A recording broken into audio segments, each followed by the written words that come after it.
Global Typhoon, Chairman TV. Weather update. Helping homeless people. Please subscribe.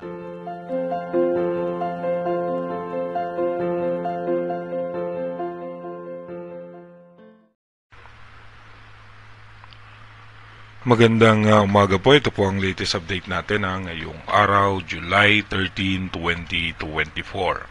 Patuloy nga pong umiiral pa rin sa ating bansa yung southwest monsoon o yung hanging habagat.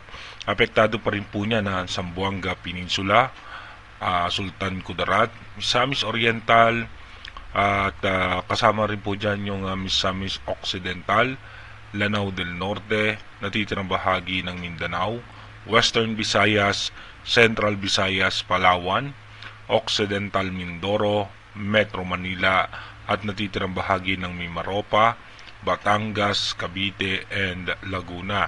At meron na nga po tayong minomonitor na low pressure area sa loob ng ating Philippine Area of Responsibility. Ito nga po yung low pressure area ay namataan nga po natin yan dito nga po sa eastern section ng Davao Region. At ito nga po ay asahan natin ayon sa ating advanced weather forecast. Sa ngayon nga po bumaba pa yung chance niya na maging isang ganap na bagyo at posible po yan low pressure area tatawid sa may parte ng Visayas at posibleng lumabas sa may Mindoro provinces at dito nga po ay posibleng mag-intensify ito into tropical depression or mahinang bagyo. Sa ngayon nga po dito mapapansin natin sa ating rain map animation, asahan nga po natin na magkakaroon nga ng mga pagulan lalong-lalo na po sa western section ng ating bansa. Ito nga po yung low pressure area na nasa may Davao Oriental at yung isang low pressure area na nasa labas ng Philippine Area of Responsibility. Mamaya nga pong alas 10 ng umaga, asahan nga po natin makakaranas ng pagulan ng western section ng bansa. Ito nga po yung mga isolated rain shower lamang o yung mga biglaang pagbuhos ng pagulan. Pero pagdating naman po ng alas 2 ng hapon, dito po mapapansin natin sa may Palawan, Mindoro provinces, western section ng Visayas, kasama na po dyan ang Mindanao at Metro Manila ay may mga tsansa na mahihina at katamtamang pag-ulan. Pagdating naman po ng alas 6 ng gabi, asahan pa rin po natin mataas ang tsansa na pag-ulan sa Palawan, dito po sa may halos sa buong Kabisayaan at sa may Bicol Region, Mindoro provinces, kasama na rin po dyan ang Metro Manila, Batangas, Laguna, at kasama na rin nga po yung western section ng Northern Luzon, Zambales, Bataan, Pangasinan, La Union, Ilocos Region ay may mga tsansa na may hina at katamtamang pag-ulan.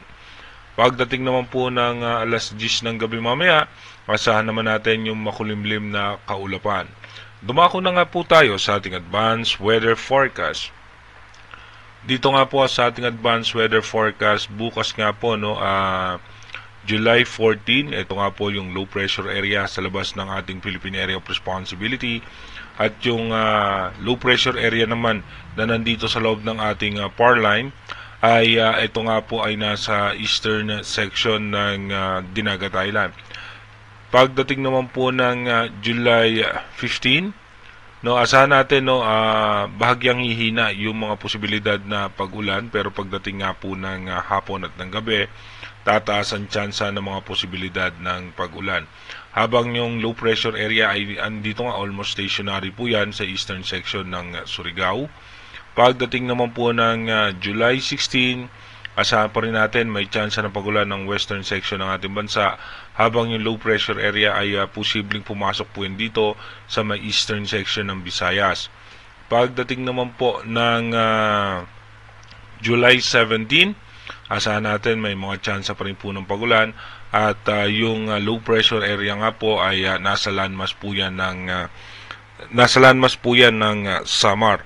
Pagdating naman po ng July 18, asahan nga po natin yung low pressure area ay magpapaulan yan sa Visayas, Bicol Region, Mindoro Province, and including Metro Manila.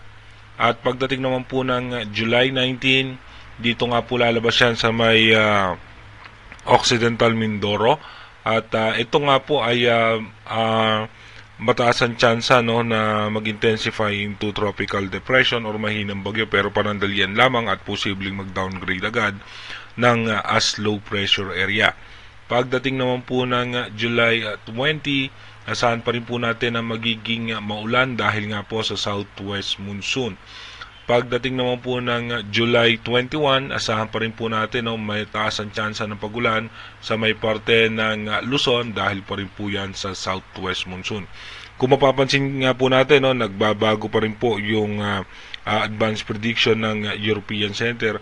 Again, dahil nga medyo malayo pa itong sama ng panahon na ito, na marami pa nga pong tsansa o posibilidad na magbago po yan. Kaya manatili po tayong tumutok sa ating advanced weather forecast para malaman po natin kung ano pa nga ba yung mga posibilidad na senaryo nitong nasabing sama ng panahon na makakaapekto sa ating bansa. Iba yung pag-iingat at paghahanda na sa ating mga kababayan dahil posible po tayo makaranas ng mga pagbaha at pagguho ng lupa. Mag-iingat po tayo palagi. God bless po sa ating lahat.